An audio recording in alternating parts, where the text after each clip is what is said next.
AP express updates చూస్తే తిరుమల శ్రీవారిని ప్రముఖ సినీ గేయ రచయిత రామ్ జోగేశ్వర శాస్త్రి దర్శించుకున్నారు. ఉదయం వీఐపీ విరామ సమయంలో స్వామివారి సేవలో పాల్గొని మొక్కులు చెల్లించుకున్నారు. దర్శనానంతరం రంగనాయక మండపంలో పండితులు వేద ఆశీర్వచనం అందించగా ఆలయ అధికారులు స్వామివారి తీర్థ ప్రసాదాలు అందజేసి శ్రీవారి శేషవస్త్రంతో సత్కరించారు. విశాఖ పెందుర్తి ప్రాంతానికి చెందిన ఒక విద్యార్థి గత ఏడాది పెందుర్తి ప్రభుత్వ జూనియర్ కళాశాలలో చేరాడు. అతని అలవాట్లు క్రమశిక్షణ రాహిత్య కారణంగా అప్పట్లో కళాశాల నుంచి టీసీ ఇచ్చి పంపించారు. అయితే సదరు విద్యార్థి గంజాయి మత్తులో కళాశాల ప్రాంగణానికి వచ్చి కర్రలతో విద్యార్థులను హాడ్లు కొట్టాడు.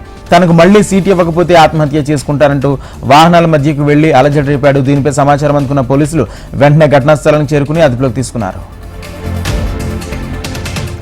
కోనసీమ జిల్లా అంతర్వేది శ్రీ లక్ష్మీనరసింహస్వామి వారిని తెలంగాణ రాష్ట్ర election commissioner C Parthasarathy IAS దంపతులు దర్శించుకుని ప్రత్యేక పూజలు నిర్వహించారు.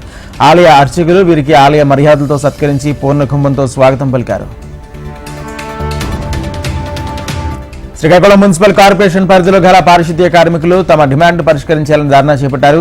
నగరంలో మున్సిపల్ కార్మికుల సంఖ్యను పెంచాలని నినాదాలు చేశారు. వారు మాట్లాడుతూ నగరంలో పనిచేస్తున్న పారిశుద్ధ్య కార్మికులకు ఉద్యోగ భద్రత లేదన్నారు.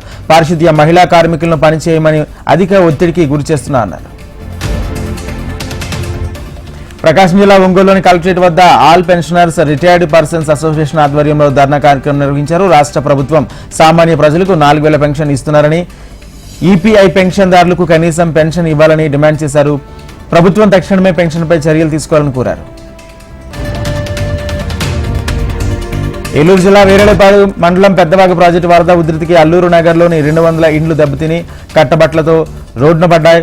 ఇక బాధిత కుటుంబాలకు Omar Alisha rural development trust ఆధ్వర్యంలో బట్టలు, నిత్యావసర సరుకులు పంపిణీ చేశారు. ఈ నిత్యావసర సరుకులు పంపిణీ కార్యక్రమానికి ఐటీడీఏ వెలుగు ప్రాజెక్టు అధికారి నాగేశ్వరరావు తదితరులు హాజరయ్యారు. గుంటూరు జిల్లా 54వ డివిజన్లోని పలు కాలనీలు ఎమ్మెల్యే నజీర్ పర్యటించారు.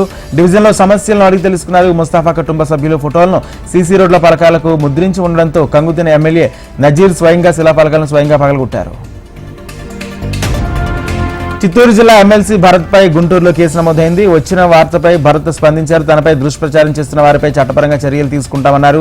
భగవంతుడు దర్శన టికెట్లను అమ్ముకొని బతకాల్సిన అవసరం నాకు లేదన్నారు.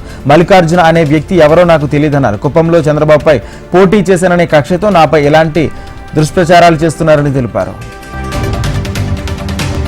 తూర్పుగోదావరి జిల్లా రాష్ట్ర అభివృద్ధికి ఆంధ్రప్రదేశ్ అధిక ప్రాధాన్యత ఇస్తుందన్నారు గోపాలపురం ఎమ్మెల్యే మధ్యరాజు వెంకటరాజు. ఇక గోపాలపురం ఉప్పరగూడెంలోని నూతనంగా నిర్మించిన కల్వర్ట్లను, కమ్యూనిటీ హాళ్లను ఎమ్మెల్యే మధ్యరాజు ప్రారంభించారు. అనంతరం వదులుకుంట గ్రామంలో నూతనంగా నిర్మించిన అంబేద్కర్ కమ్యూనిటీ హాల్ను ప్రారంభించారు.